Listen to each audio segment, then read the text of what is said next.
Hello guys and welcome to another video.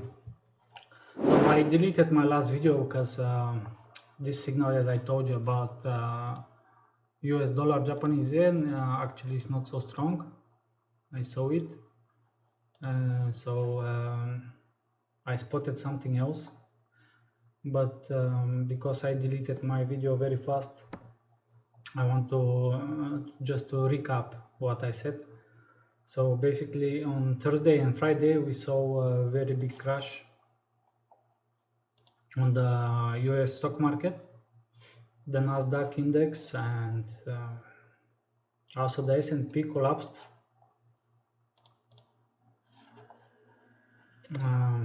Euro dollar immediately reacted.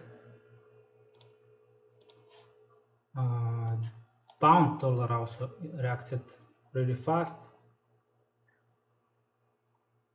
Australian dollar, American dollar also reacted. Dollar Japanese yen didn't react so much, so that's why I say it's like horrible decision to sell here, even it's like around strong resistance.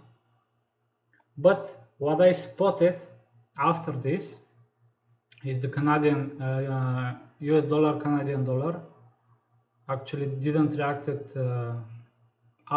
let's say almost didn't react at all.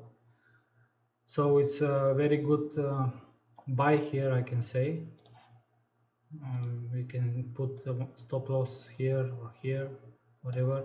But basically, this is first level that you can after a buy position where you can sell is around this level.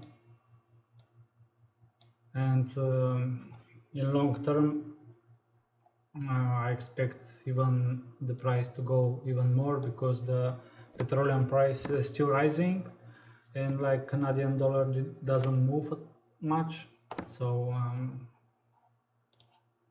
here break some resistance level once, twice. So this is in long term will go up for sure, but we try to trade with smaller stop loss, so we're gonna use these levels,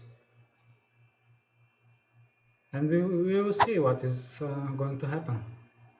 So I wish you a profitable day.